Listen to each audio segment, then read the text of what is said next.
lo que era desde el principio, lo que hemos oído, lo que hemos visto con nuestros propios ojos, lo que hemos contemplado y palparon nuestras manos tocante al verbo de vida. Estudiamos juntos, Primera de Juan, capítulo 1. Nuevamente bienvenidos amigos, amigas a Momentos de Esperanza. Qué gusto saludarte esta mañana. Es tiempo de compartir. Invita, motiva, desafía a alguien más a integrarse a este plan. Recuerda, nuestra meta es estudiar todos los días un capítulo de la Biblia. Es tener una gran comunidad en la que nos proponemos orar y estudiar la palabra de Dios cada mañana. ¿Sale? Muy bien, pues vamos al capítulo de hoy.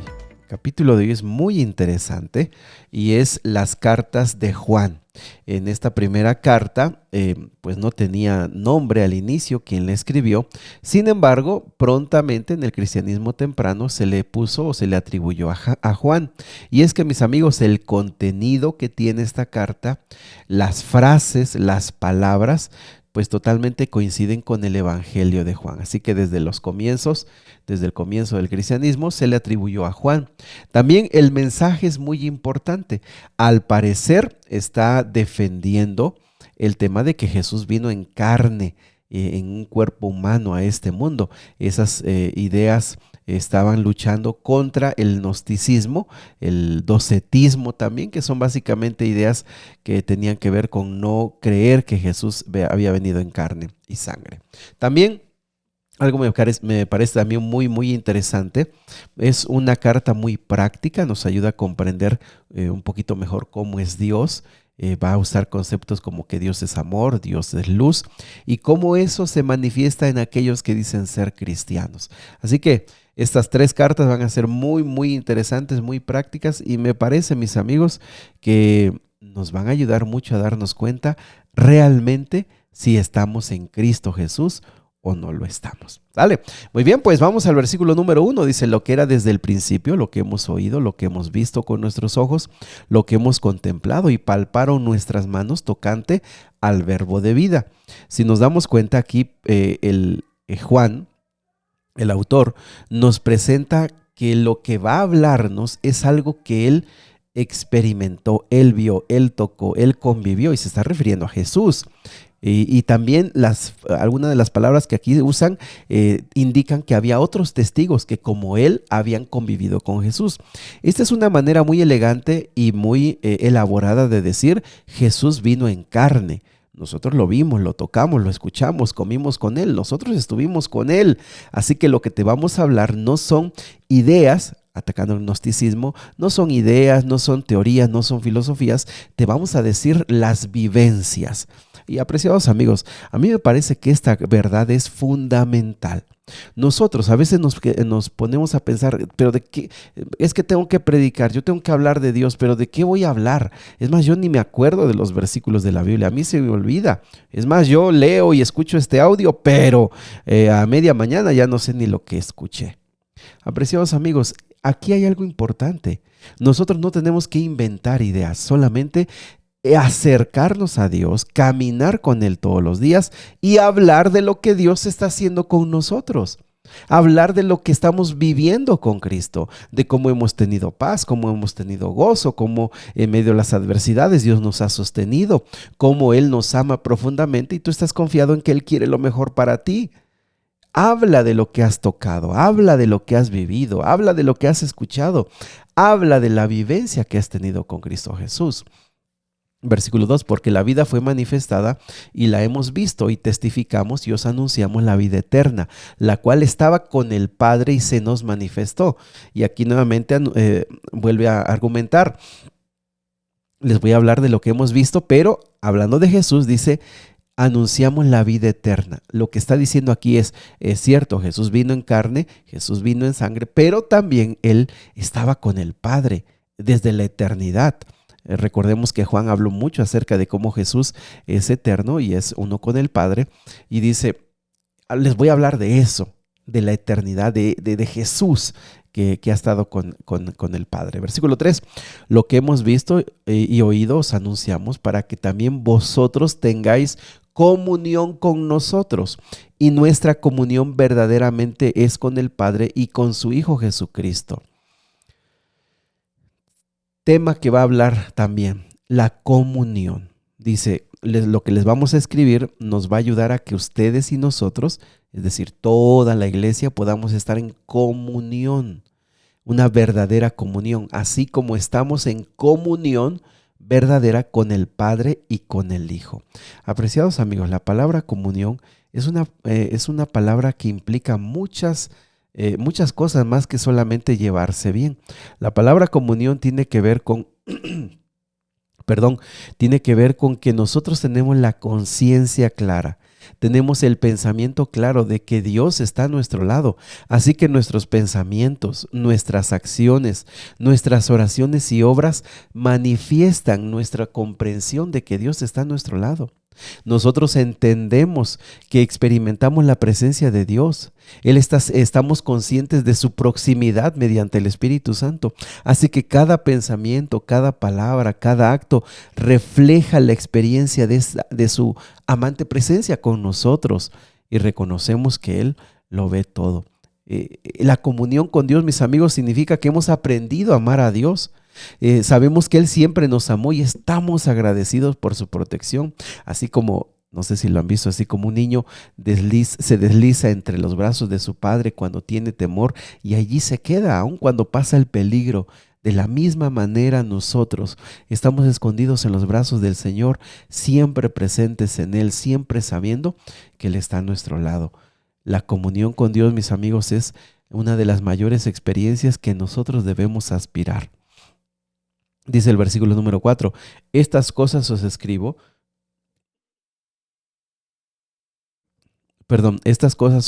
para que vuestro gozo sea cumplido. No sé si se acuerdan que también ese fue una palabra clave en el Evangelio de Juan, pero también la presenta Pablo, el gozo, el gozo. O sea, estamos en un mundo que está en decadencia, estamos en un mundo donde la adversidad, el pecado, la maldad y el dolor son presentes todo el tiempo y sin embargo el cristiano es una persona que tiene gozo. Allí la locura de la predicación. ¿Cómo puedes tener gozo en este tiempo y en este mundo? Bueno, porque nuestra vista y nuestro corazón está puesta en Cristo Jesús. Versículo número 5 también nos presenta unos conceptos muy importantes. Este es el mensaje que hemos oído de Él y os anunciamos. Nuevamente, el mensaje no es de Juan, el mensaje lo escuchó. ¿Quién se lo inspiró? Dios. Este mensaje es de Dios. Dice, les anunciamos, Dios es luz y no hay ningunas tinieblas en Él. Esta frase en griego es una doble negación. Lo que quiere decir es que quede bien claro que en Dios no hay tinieblas. Y es que, mis amigos, las corrientes filosóficas como el gnosticismo hablaban de que de Dios emanaba el bien y el mal y que en Él también estaba el bien y el mal, convivían en Él. Sin embargo, aquí nuevamente en una respuesta bien elaborada, en una respuesta bien organizada, dice: en Dios no hay tinieblas. Recordemos que la luz implica la salvación, la verdad, la pureza, la santidad de su carácter.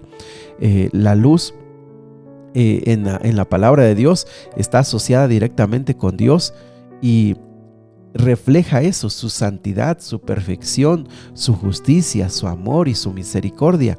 Por el contrario, las tinieblas regularmente en la Biblia están relacionadas con Satanás, con la maldad, con el pecado y con todas las consecuencias del pecado. Entonces, lo que aquí está diciendo en este primer concepto es: Dios es luz, no hay tinieblas, no hay maldad. Y esto, mis amigos, aún hoy es importante que nosotros lo comprendamos. ¿Por qué? Porque muchas veces atribuimos cosas malas que decimos, bueno, quizá Dios me lo está poniendo para que yo aprenda algo. Mis amigos, la Biblia dice, la palabra de Dios dice que solo y todo lo bueno y todo lo correcto y todo lo puro viene de Dios. Que cuando Dios nos quiere probar, ojo, entender que no todo lo malo que nos pasa, no todas las pruebas que tenemos es porque Dios las permite. Muchas veces pasamos esas aflicciones por fruto de nuestras propias decisiones, fruto del mundo de maldad en el que vivimos, o también porque el enemigo lo promueve. Pero, ojo, en él Dios es luz. Versículo número 6. Aquí tenemos 3 expresiones de las personas de ese tiempo. Si decimos que tenemos comunión con Él y andamos en tinieblas, mentimos y no practicamos la verdad. Ya vimos que la comunión con Dios es algo muy profundo. Entonces aquí había algunos que decían, no, yo ando en comunión con Dios, pero anda en tinieblas, entonces está mintiendo. Es decir, yo puedo de mi boca decir, yo estoy en comunión con el Padre, estoy en comunión con Dios, pero si mi vida refleja actos de maldad, actos de tinieblas, pues estoy mintiendo. Segundo punto, pero si andamos en luz como Él está en luz, tenemos comunión unos con otros y la sangre de Jesucristo nos limpia de todo pecado. Aquí hay una aclaración y dice, mira, si de veras andas en luz, si de veras estás en comunión con la luz, que es Dios, entonces tú estás en comunión también con tus hermanos.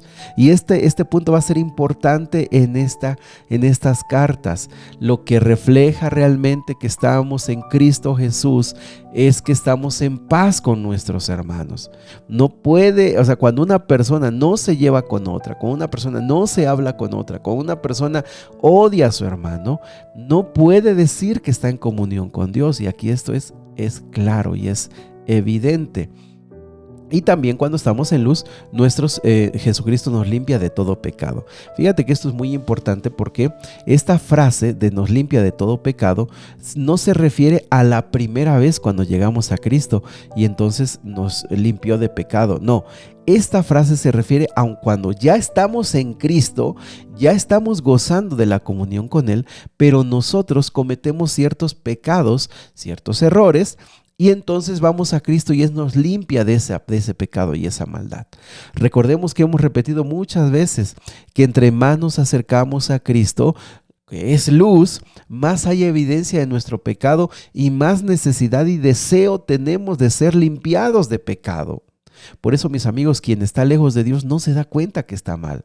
Quien está lejos de Dios muchas veces hasta se molesta que tú le digas que está mal y te tira loco por decir, oye, tú estás mal, tú eres un fanático. Pero cuanto más cerca estás de Cristo Jesús, el Espíritu Santo te muestra más y más la maldad que tienes en tu carácter, en tu forma de vivir, de hablar y de pensar, y el Señor te limpia de todo pecado. Versículo 8. Si decimos que no tenemos pecado, nos engañamos a nosotros mismos y la verdad no está en nosotros. Aquí había personas que decían, no, yo no tengo pecado. Mentira, mentira, solo Cristo nunca pecó. Pero todos nosotros pecamos, así que si alguien dice no tengo pecado, está mal, está engañándose. Pero versículo 9 es uno de los versículos más hermosos de esta carta. Si confesamos nuestros pecados, Él es fiel y justo para perdonar nuestros pecados y limpiarnos de toda maldad.